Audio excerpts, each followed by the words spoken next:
ओम श्री गुरुवे नमः। ओम श्री गुरुवे नमः। ओम श्री गुरुवे नमः। द डार्क लाइट चैनल पर आप सभी मित्रों का आज की प्रश्नोत्तर चर्चा में मैं स्वागत करता हूं। जैसा कि आप जानते हैं, हम इस चैनल पर प्रश्नोत्तर चर्चा लेकर आते हैं। उन्हीं प्रश्नों को हम चर्चा के लिए चुनते हैं जो एक जैसे प्रश्न बहुत से मित्रों के होते हैं। आप हमें निरंतर व्हाट्सएप के माध्यम से प्रश्न करते हैं और जो भी नई चर्चा हमारी होती है तीनों चैनल पर कमेंट के माध्यम से भी आप अपने प्रश्नों को रखते हैं। चर्चा में मैं उन्हीं प्रश्नों को लेकर आता हूं। कम से कम 200 मित्रों के प्रश्न जब एक जैसे इकट्ठे हो जाते हैं तब मैं उसको चर्चा का विषय बनाता हूं। 7-8 चर्चाएं हमारे निरंतर मंत्र विज्ञान पर हुई है। मंत्र विज्ञान बहुत ही गहरा शास्त्र है, बहुत सूक्ष्म है और बहुत ही शक्तिशाली और असरकारक है। जैसे जैसे हमने मंत्र विज्ञान पर चर्चा की तैसे तैसे बहुत से मित्रों के मंत्र विज्ञान से संबंधित प्रश्न आने शुरू हो गए व्हाट्सएप पे, और अलग अलग प्रकार की समस्या सभी मित्रों को है। उनका निवारण मंत्र के माध्यम से हो जाए, ऐसा उनका प्रश्न है। हाँ, यह सच है कि जगत की ऐसी कोई समस्या नहीं है जिसको मंत्र के माध्यम से संभाला ना जा सके, उसका निदान ना किया जा सके, क्योंकि यह समस्त जगत है, यह ध्वनि और प्रकाश पर केंद्रित है। जब तक ध्वनि नहीं होगी तब तक प्रकाश नहीं होगा, और जब तक प्रकाश नहीं होगी तब तक ध्वनि नहीं होगी, और जब तक ये दोनों नहीं होंगे तब तक किसी भी प्रकार की ऊर्जा का आरोहण नहीं होगा, किसी भी प्रकार की ऊर्जा का प्रगटीकरण नहीं होगा, और जब तक ऊर्जा का प्रगटीकरण नहीं होगा तब तक कोई जीवन नहीं हो सकता। हम प्रत्येक श्वास के माध्यम से जीवन ऊर्जा ही भीतर लेते हैं, प्राण ऊर्जा ही भीतर लेते हैं, विद्युत ऊर्जा ही भीतर लेते हैं, और वह जो विद्युत ऊर्जा है जो इस ब्रह्मांड में निहित है वह बिना ध्वनि के निर्मित नहीं हो सकती। सारा जगत निरंतर चलायमान है। अब तो वैज्ञानिकों ने सिद्ध कर दिया कि प्रत्येक ग्रह नक्षत्र सबकी एक अपनी ध्वनि है। हमारी पृथ्वी की भी एक अपनी ध्वनि है। हमारी पृथ्वी भी सूर्य के चक्कर लगा रही है, और जितने भी ग्रह नक्षत्र आप ऊपर आसमान में देख रहे हैं वह सब किसी न किसी का चक्कर लगा रहे हैं, यानी कि गोल गोल घूम रहे हैं। जब भी कोई चीज घूमती है तो उसकी एक कील होती है, बिना कील के वह घूम नहीं सकती, और जब वह घूमती है तो उससे ध्वनि निर्मित होती है, और ध्वनि से प्रकाश निर्मित होता है, प्रकाश से ऊर्जा निर्मित होती है। आदरणीय मित्रों, आज भी मैं एक बहुत ही महत्वपूर्ण मंत्र पर चर्चा करूंगा। बहुत सारे मित्रों की यह समस्या है जिस विषय पर आज मैं चर्चा करने वाला हूं। वह समस्या है कि पति और पत्नी के बीच में कलह है। 90% परिवारों में व्याप्त है। 90% स्त्री और पुरुष उनके बीच में जो समस्याएं हैं उसका कारण एक दूसरे को समझते हैं, और उस कारण से तनाव होता है, कलह होती है, और फिर उस कलह में पूरा परिवार बिखर जाता है। आदरणीय मित्रों, बहुत से ऐसे मंत्र हैं जिनके माध्यम से हम अपने भीतर के ऊर्जा के तल को बदल सकते हैं। मंत्र जब कोई कार्य करता है तो हमारे भीतर के ऊर्जा के तल को ही बदलता है। एक विशेष स्थान पे जब ऊर्जा आके रुक जाती है तो एक नेगेटिव पोल बन जाता है ऊर्जा का। तब क्या होता है, नेगेटिव बातें हमें अच्छी ही नहीं लगती। सामने वाला कितना भी सच बोल रहा हो, कितनी भी अच्छी बातें कर रहा हो, उसमें भी हम बुराई खोजने लग जाते हैं, और वह और भी बहुत सारे कारण हैं। यह सब चीजें फिर कलह का कारण बन जाती है, और खासकर पति पत्नी चूंकि इस जगत में सबसे ज्यादा निकट होते हैं, सर्वाधिक निकटतम संबंध एक स्त्री और पुरुष का ही है। यूं तो हमारे बहुत रिश्ते होते हैं, लेकिन सर्वाधिक निकट एक स्त्री पुरुष का ही संबंध है। और जितना चूंकि गहरा संबंध है, उतना ही फिर उसमें छोटी छोटी बातों को लेकर कलह भी उत्पन्न होती है। तो कलह से कैसे मुक्ति मिले? यदि आप स्त्री हैं और अपने सहपाठी से, अपने पुरुष से आपको ऐसी घबराहट रहती है कि वह आपका निरादर करते हैं, या आपको वह समझ नहीं रहे हैं, या आप उनको नहीं समझ रही हैं, तो जो जिसको नहीं समझ रहा है, अगर पति पत्नी को नहीं समझ रहा है, पति को ऐसा लगता है कि पत्नी के कारण कलह है, तो वह इस मंत्र का उच्चारण करे। अगर पत्नी को ऐसा लग रहा है कि पति कलह का कारण है परिवार में, पत्नी इस मंत्र का उच्चारण करे जो मैं बताने वाला हूं। बहुत महत्वपूर्ण यह मंत्र है। आदरणीय मित्रों, एक बात मैं निश्चित रूप से कह देना चाहता हूं कि कोई भी मंत्र हो, कोई भी विद्या हो, आप जो भी कुछ अपने जीवन में करते हैं, उस कार्य को यदि आप मनोयोग से करते हैं, तभी आपको उसमें सफलता मिलती है, चाहे वह आपके जीवन का किसी भी क्षेत्र का कार्य हो। जब आप मनोयोग से किसी कार्य को नहीं करते हैं, तो उसी अनुरूप सफलता मिलने में कमी आ जाती है। मैं चिकित्सा के क्षेत्र में भी काफी समय तक कार्य किया हूँ। जैसा कि पहले भी मैंने कई बार अपना परिचय देने का प्रयास किया है मित्रों को, मैंने बहुत कम आयु में ही संन्यास धारण कर लिया था, और संन्यास धारण करने के उपरांत भी मैंने अपनी एजुकेशन प्राप्त की, और कुछ दिनों तक मैंने प्रैक्टिस भी की। तो जितने भी आयुर्वेद के प्राचीन ग्रंथ हैं, संहिताएं हैं, उनमें जब हम किसी काष्ठ औषधि का उपयोग करते हैं, तो उसका एक विधान है, उसकी एक विधि है। कोई भी औषधि यदि वन क्षेत्र से, जंगल से हमें लेके आना है किसी व्याधि के उपचार हेतु, तो हमारे आयुर्वेदिक प्राचीन शास्त्रों में जो संहिताओं में नियम है, वह नियम क्या है कि जिस औषधि को हमने व्याधि हरण हेतु किसी बीमारी का उपाय करना है, उसके लिए किसी औषधि का उपयोग करना है, और वह औषधि हमें जंगल से लानी है,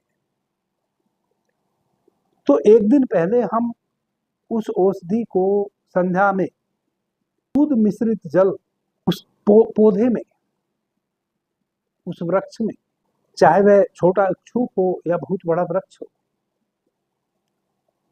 उसमें दूध मिश्रित जल हम अर्पित करके आते हैं सही संध्या को, और निवेदन करके आते हैं कि कल मैं आपको लेने आऊंगा, मुझे आपकी आवश्यकता है किसी व्याधि का निदान करने हेतु।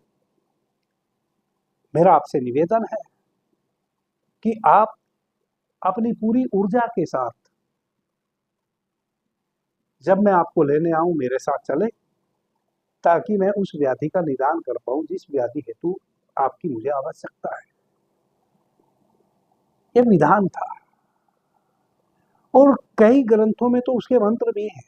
एक विशेष मंत्र का उच्चारण हम करते हैं उस औषधि के पास जाके पहले दिन, और अगले दिन फिर उस औषधि को सूर्योदय से पहले पहले जंगल से उस औषधि को उखाड़ के ले आते हैं। आदरणीय मित्रों, हमारे ऋषियों ने, मनीषियों ने यह जो विज्ञान दिया है, यह निरर्थक नहीं। जिस प्रकार से औषधि को लाने का एक विज्ञान है, इसी प्रकार से मंत्र का भी एक विज्ञान है। यदि आप विज्ञान को समझकर किसी भी चीज का प्रयोग उपयोग करेंगे, तो निश्चित रूप से उसका लाभ मिलता है। यदि आप उसको पहले से ही मिथ्या समझ लेंगे, आपको लगेगा कि सब बकवास है, कहीं मंत्र से भी कुछ हो सकता है क्या, यह धारणा बिल्कुल गलत है।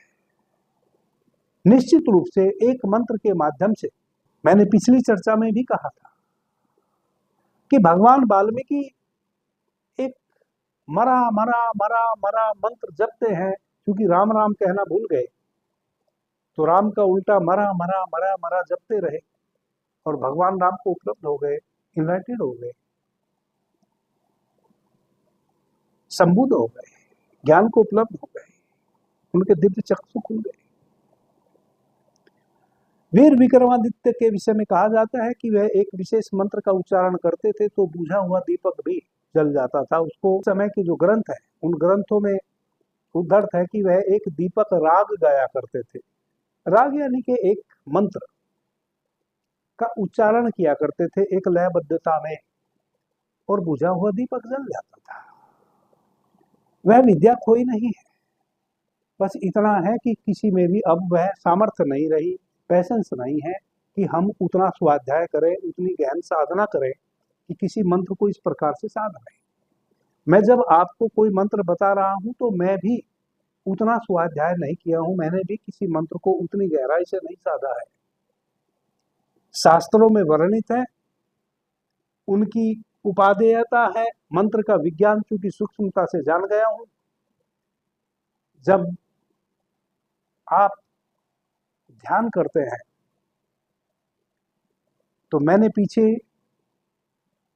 ध्यान की विधियों पर जब चर्चा की है तो विस्तार से मैंने एक बात बताई है कि ध्यान एकमात्र ऐसी कुंजी है, जब आप ध्यान को करेंगे, कहते हैं ना एक साधु सब सद है, ध्यान एक ऐसी कुंजी है, जो व्यक्ति गहन ध्यान में उतरने लगा वह प्रत्येक जो भी साइंस डेवलप हुई है पूर्व में या अभी वर्तमान में किसी के द्वारा, उसके सूक्ष्म विषय को ऑटोमेटिक जान लेता है एक ध्यानी व्यक्ति।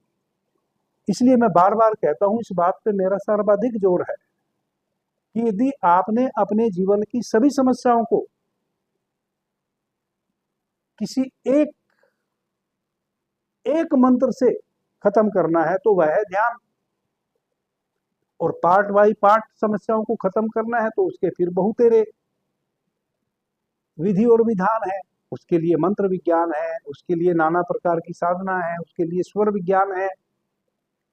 स्वर विज्ञान के अनुसार यदि आप अपने जीवन को जीते हैं तो स्वर विज्ञान हमें पहले ही चेता देता है कि अब आपका उल्टा स्वर चल रहा है, अभी आप कोई भी शुभ कर्म नहीं कीजिए,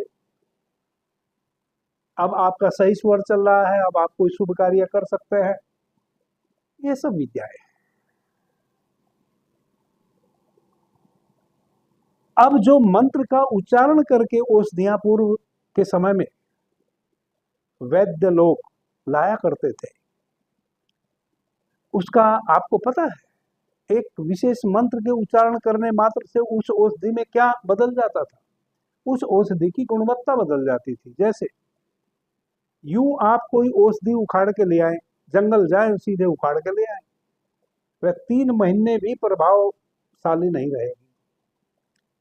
और विधि विधान के साथ पहले दिन जाके औषधि को निमंत्रण दे के आए और अगले दिन उस औषधि को लेके आए विधि विधान के द्वारा, तो वह जब तक आपका जीवन रहेगा तब तक वह औषधि यदि आपने लाके अपने घर में भी रख ली, तब तक वह औषधि वीर्यवान रहेगी, तब तक वह औषधि अपने गुणों से भरपूर रहेगी। ये फर्क पड़ गया। ऐसा ही जो मंत्र मैं बता रहा हूं आपको, या कहीं से भी आपने किसी भी प्रकार के मंत्र को जाना है किन्हीं के भी द्वारा, उसका भी एक विधि है, विधान है। विधि विधान के साथ और विश्वास के साथ यदि आप किसी भी मंत्र का उच्चारण करते हैं तो निश्चित रूप से वह बहुत लंबे समय तक प्रभावशाली रहता है।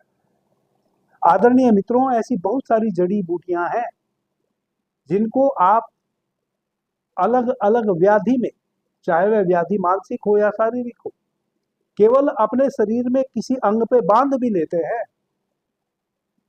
अपने हाथ में गंडे के रूप में या ताबीज के रूप में गले में, या आपने अपनी कमर में किसी औषधि को एक विशेष धागे में, कपड़े में किसी कारण हेतु यदि बांध भी लिया, कई ऐसी औषधियां हैं एक विधान के साथ, तो बांधने मात्र से भी वह औषधियां कार्य करती हैं। और मैं चूंकि आयुर्वेदाचार्य हूं, इसलिए मैं जानता हूं कि बहुत सी ऐसी औषधियां हैं, जब किसी गर्भवती माता को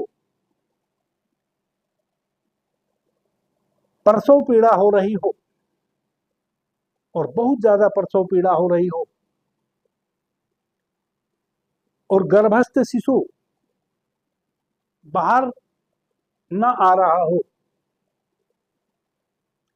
गर्भाशय का मुंह ना खुल रहा हो, कई ऐसी औषधियां हैं।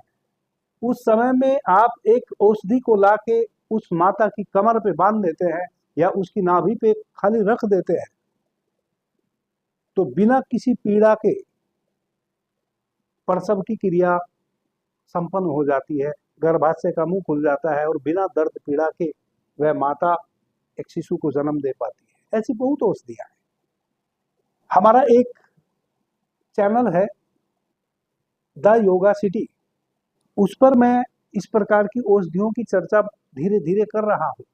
समय क्योंकि मेरे पास बहुत कम है, समय नहीं मिल पाता है, इस कारण से 10 दिन में 15 दिन में कोई एक वीडियो उस पर मैं निश्चित रूप से औषधियों से संबंधित लाता हूँ। आदरणीय मित्रों, आपका विश्वास अंततः और शास्त्रोक्त प्रक्रिया, किसी भी कार्य को करने का ढंग, इस बात का द्योतक है कि आपको उस कार्य में सफलता मिलेगी। आप चाहे वह मंत्र का विज्ञान हो या आपके जीवन का और किसी भी क्षेत्र का कोई कार्य हो, प्रत्येक कार्य को करने का एक नियम है। नियम पूर्वक यदि हम किसी कार्य को करेंगे तो निश्चित रूप से वह कार्य पूर्ण हो जाएगा और बिना बाधा के पूर्ण हो जाएगा, कम से कम तकलीफ के साथ पूर्ण हो जाएगा। जिस मंत्र को आज मैं आपके समक्ष लेकर आया हूं, उसको कहते हैं श्री वरुण गायत्री मंत्र जप। यह वरुण देवता का मंत्र है। जब आप इस मंत्र का नियम पूर्वक उच्चारण करते हैं,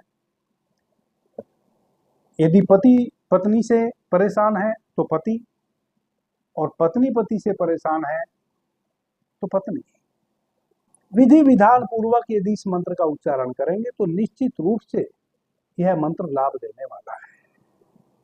मंत्र इस प्रकार है, आप मंत्र को नोट कर लें। यूं तो मैं अब जब आपको मंत्र बता रहा हूं तो स्क्रीन पर भी मैं इस मंत्र को चला दूंगा। जब आप मुझे सुन रहे होंगे मंत्र बोलते हुए तो आप स्क्रीन पे देखेंगे या लिखा हुआ भी आपको दिखेगा, आप इसको नोट कर लेंगे। मंत्र इस प्रकार है, ओम जल बिंबाय विदमहे नील पुष्पाय धीमहि तनो अंबु प्रचोदयात। वापस एक बार फिर से दोहरा देता हूं, ओम जल बिंबाय विदमहे नील पुष्पाय श्रीमहि तनो अंबु प्रचोदयात। इस मंत्र का उच्चारण आपने कैसे करना है? आदरणीय मित्रों, सर्वप्रथम तो एक घी का दीपक और कोई अगरबत्ती इत्यादि जला लें। अगरबत्ती या घी का दीपक से मतलब केवल पवित्रता से है। आप जिस स्थान पर बैठकर इस मंत्र का उच्चारण करेंगे, जब घी का दीपक प्रज्वलित होता है तो एक ऊर्जा का प्रवाह होता है, तो आपके चारों तरफ एक पॉजिटिव ऊर्जा का आवरा बनता है, आपका आभा मंडल डेवलप होता है। आपके चारों तरफ एक पॉजिटिव ऊर्जा का आभा मंडल बनता है, एक आवरा बनता है, नेगेटिविटी समाप्त होती है। अगरबत्ती इत्यादि भी यदि आप जलाते हैं तो उससे सुगंधी फैलती है, वह सुगंधी आपके नासापुटों में भी जाती है, तो आपके भीतर एक उमंग आ जाती है, आपके हृदय, आपके शरीर का रोआ रोआ सुगंध से भर जाता है और आपके भीतर की भी नेगेटिविटी समाप्त हो जाती है। इस कारण से घी का दीपक और अगरबत्ती हम जलाते हैं ताकि एक सुगंधी फैले और एक ऊर्जा का वातावरण बने। तब आप किसी भी मंत्र का उच्चारण करें तो वह ज्यादा जल्दी फलित होता है। 21 टाइम आप पूर्व दिशा की ओर मुंह करके पालथी मार के बैठ जाएं, घी का दीपक जला लें, एक अगरबत्ती जला लें। 21 टाइम आप इस मंत्र का उच्चारण करें प्रातःकाल,